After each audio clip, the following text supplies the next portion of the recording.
السلام علیکم۔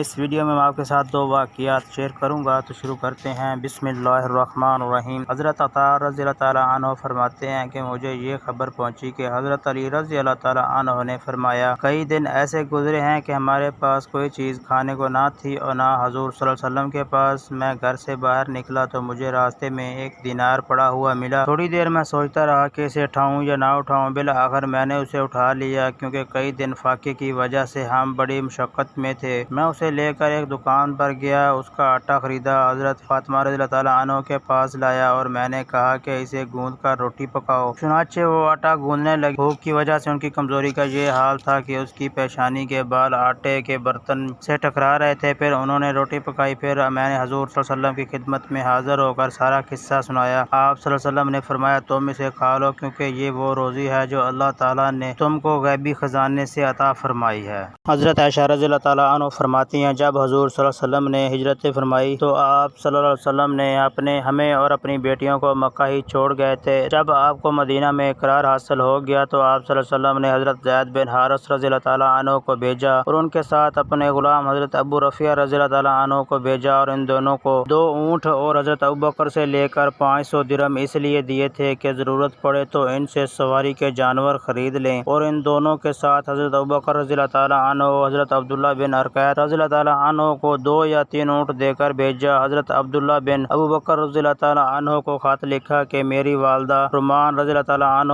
کو اور مجھے اور میری بہن حضرت اسماء رضی اللہ تعالیٰ عنہ کو، جو کہ حضرت زبیر رضی اللہ تعالیٰ عنہ کی بیوی تھی، ان کو اور ان سواریوں پر بٹھا کر روانہ کر دے۔ یہ تینوں حضرات مدینہ سے اکٹھے روانہ ہوئے۔ جب یہ مقام پر پہنچے تو حضرت زید بن حارثہ رضی اللہ تعالیٰ عنہ نے ان 500 درہم کے 3 اونٹ خریدے۔ پھر اکٹھے مکہ میں داخل ہوئے کہ حضرت طلحہ بن عبداللہ رضی اللہ تعالیٰ عنہ سے ملاقات ہوئی، وہ بھی ہجرت کرنا چاہتے تھے۔ چنانچہ یہ سب اکٹھے مکہ سے روانہ ہوئے۔ جب حضرت زید اور حضرت ابو رفیع رضی اللہ تعالیٰ عنہ، حضرت فاطمہ رضی اللہ تعالیٰ عنہ اور حضرت کلثوم اور حضرت سودہ بنت زمعہ رضی اللہ تعالیٰ عنہ کو لے کر چلے گئے، حضرت زید رضی اللہ تعالیٰ عنہ نے حضرت ام ایمن اور حضرت اسامہ رضی اللہ تعالیٰ عنہ کو بھی اونٹ پر سوار کیا۔ جب ہم مقام بدا پر پہنچے تو میرا اونٹ بدک گیا۔ میں حوض میں تھی اور میرے ساتھ میری والدہ بھی اس حجر میں تھی۔ میری والدہ کہنے لگی، ہے میری بیٹی، ہے دلہن، کیونکہ حضور صلی اللہ علیہ وسلم حضرت عائشہ رضی اللہ تعالیٰ عنہ کا نکاح ہجرت سے پہلے ہو چکا تھا۔